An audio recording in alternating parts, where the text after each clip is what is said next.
नमस्कार.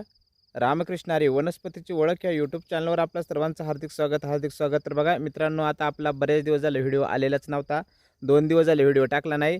तर म्हणलं आज बी वेळ नव्हती, पण आज एक छोटासा व्हिडिओ मी टाकतोय तुम्हाला.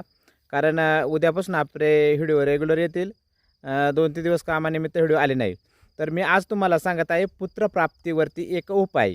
बघा, अनेक जणांनी कमेंट केले होते, अनेक जणांनी मला प्रश्न विचारले होते की महाराज, संतान प्राप्ती, पुत्रप्राप्तीसाठी काही उपाय आहे का?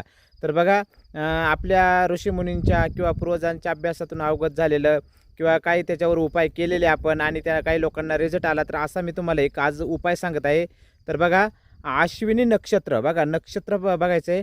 अश्विनी नक्षत्रावर पिंपळाचा बांधा विधिवत काढून आणायचा आहे.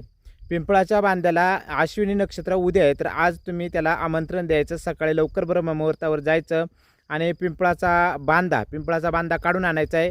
पिंपळाचा बांधा काढून आणल्यानंतर त्याच्यावरची साल काढा, त्याची पावडर करा किंवा ते पिसून घ्या, पिसून पावडर करा आणि ती अर्धा चमचा पावडर गाईच्या दुधामध्ये तुम्हाला 2 महिने सेवन करायचे आहे.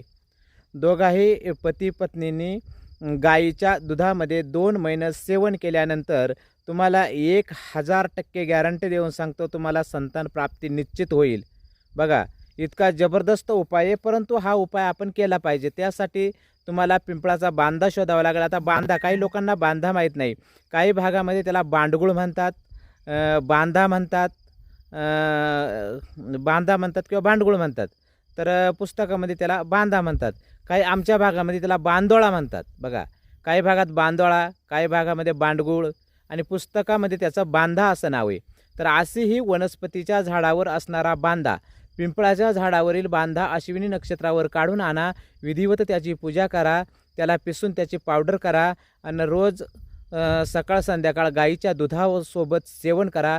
पती पत्नींनी संतान प्राप्ती निश्चित होईल. रामकृष्णारी. जय धन्वंतरी भगवान.